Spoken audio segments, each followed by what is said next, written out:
क्या दुनिया एक बड़े युद्ध से बचने वाली है? क्या अमेरिका और ईरान के बीच दशकों पुरानी दुश्मनी अब खत्म होने जा रही है? और सबसे बड़ा सवाल, क्या होर्मुज़ स्ट्रेट पर अब ईरान का कंट्रोल कमजोर होगा या फिर अमेरिका को झुकना होगा?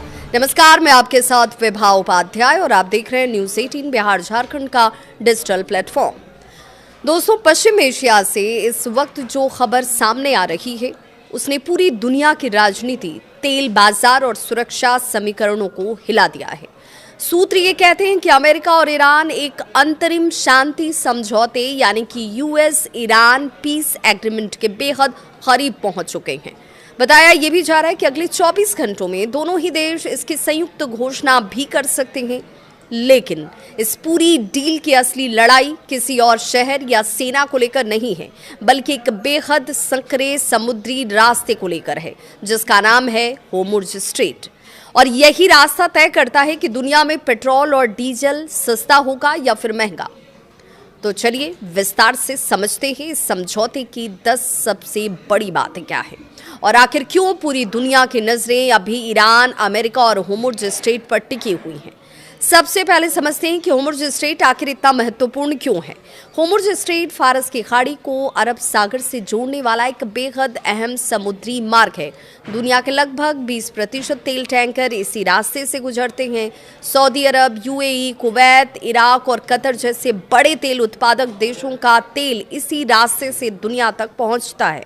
यानी अगर होर्मुज़ स्ट्रेट बंद हो जाए तो पूरी दुनिया में तेल संकट पैदा हो सकता है। और यही वजह है कि अमेरिका हमेशा से चाहता है कि यहाँ फ्री नेविगेशन यानी कि निर्बाध जहाज आवाजाही बनी रहे। लेकिन दूसरी तरफ ईरान इस समुद्री रास्ते को अपनी सबसे बड़ी रणनीतिक ताकत मानता है, क्योंकि अगर उस पर यह खतरा बढ़ा तो ईरान सिर्फ एक आदेश में वैश्विक तेल सप्लाई को प्रभावित कर देगा। हाल के महीनों में अमेरिका और ईरान के बीच तनाव तेजी से बढ़े और युद्ध जैसे हालात बनने लगे। ईरान ने होर्मुज़ स्ट्रेट के आसपास अपनी सैन्य गतिविधियों को बढ़ा दिया, तेल टैंकरों की निगरानी कड़ी कर दी, जिसके बाद अंतर्राष्ट्रीय बाजार में कच्चे तेल की कीमतें उछाल मारने लगीं। अमेरिका और उसके सहयोगियों को डर था कि अगर ईरान ने रास्ता पूरी तरह से बाधित किया तो वैश्विक अर्थव्यवस्था को एक बड़ा झटका लग सकता है। इसी दबाव के बीच शुरू हुई बैकडोर डिप्लोमेसी। इस पूरे घटनाक्रम में सबसे चौंकाने वाली बात यह रही कि पाकिस्तान और कतर की भूमिका महत्वपूर्ण हो जाती है। खबर है कि पाकिस्तान और कतर ने अमेरिका और ईरान के बीच मध्यस्थता की। पाकिस्तानी सेना प्रमुख जनरल असीम मुनीर ने कथित तौर पर कई दौर की बातचीत में भूमिका भी निभाई। तेहरान में बंद कमरे की कई बैठकें हुई। कतर पहले भी अमेरिका और ईरान के बीच बैक चैनल डिप्लोमेसी का केंद्र रहा और विशेषज्ञ ये कहते हैं कि अगर ये डील सफल होती है तो पाकिस्तान की क्षेत्रीय भूमिका भी मजबूत हो सकती है। अब सवाल ये है कि अमेरिका आखिर चाहता क्या है। अमेरिका की सबसे बड़ी मांग ये है कि होर्मुज़ स्ट्रेट पूरी तरह से खुला रहे, यानी कोई सैन्य रुकावट यहाँ ना हो, कोई जहाज जांच ना हो और तेल सप्लाई सामान्य तरीके से जारी रहे। डोनाल्ड ट्रंप ने सोशल मीडिया पर दावा भी किया कि स्ट्रेट को खोल दिया जाएगा। ये बयान उनकी तरफ से आता है, लेकिन यहीं पर कहानी में सबसे बड़ा ट्विस्ट भी आया। ईरान ने ट्रंप के इस दावे को सीधे तौर पर खारिज कर दिया।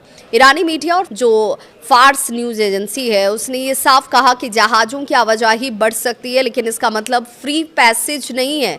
यानी अंतिम निर्णय जो नियंत्रण है वो अब भी ईरान के हाथों में ही होगा। ईरान के लिए होर्मुज़ स्ट्रेट सिर्फ व्यापारिक रास्ता नहीं है, ये उसकी सुरक्षा नीति का एक महत्वपूर्ण हिस्सा है। ईरान ये मानता है कि अमेरिका और पश्चिमी देश लगातार उस पर दबाव बनाते हैं और ऐसे में होर्मुज़ स्ट्रेट उसका सबसे बड़ा प्रेशर पॉइंट है। अगर ईरान पूरी तरह से नियंत्रण छोड़ देता है तो उसकी रणनीतिक ताकत कमजोर हो सकती है और यही वजह है कि तेहरान किसी भी हालत में पूर्ण अमेरिकी नियंत्रण स्वीकार नहीं करना चाहता। अब चलिए बात कर लेते हैं इसके दूसरे पार्ट की। तो इस समझौते के बदले ईरान को क्या मिल सकता है?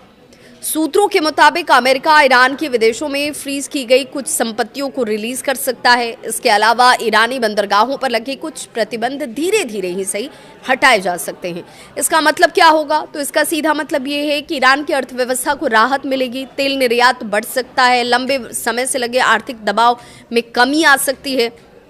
लेकिन इस पूरी डील का सबसे बड़ा और सबसे जो एक तरीके से खतरनाक हिस्सा अब भी बाकी है ईरान का परमाणु कार्यक्रम। जी हां, अमेरिका और इजराइल दोनों ये चाहते हैं कि ईरान यूरेनियम संवर्धन सीमित कर दे, लेकिन ईरान इसे अपनी संप्रभुता का मुद्दा बताता है।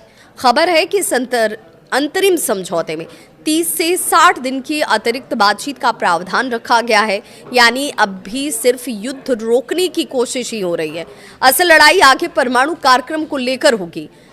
अब इसके बाद बात कर लेते हैं कि इजराइल को लेकर, क्योंकि ये इजराइल भी इस पूरे सिनेरियो का एक बड़ा और महत्वपूर्ण हिस्सा है। इजराइल इस समझौते से पूरी तरह से खुश नहीं है।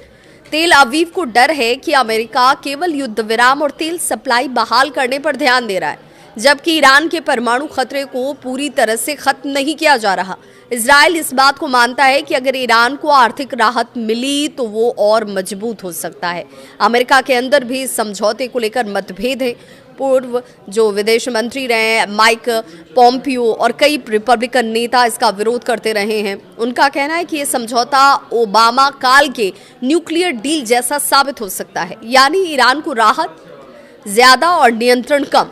लेकिन दूसरी तरफ ट्रंप इसे अपनी बड़ी कूटनीतिक जीत के रूप में पेश करना चाहते हैं, क्योंकि अगर युद्ध टलता है और तेल बाजार स्थिति जो है वो स्थिर होती नजर आती है, संभलती हुई नजर आती है, तो इसका सीधा राजनीतिक फायदा भी डोनाल्ड ट्रंप को मिल सकता है।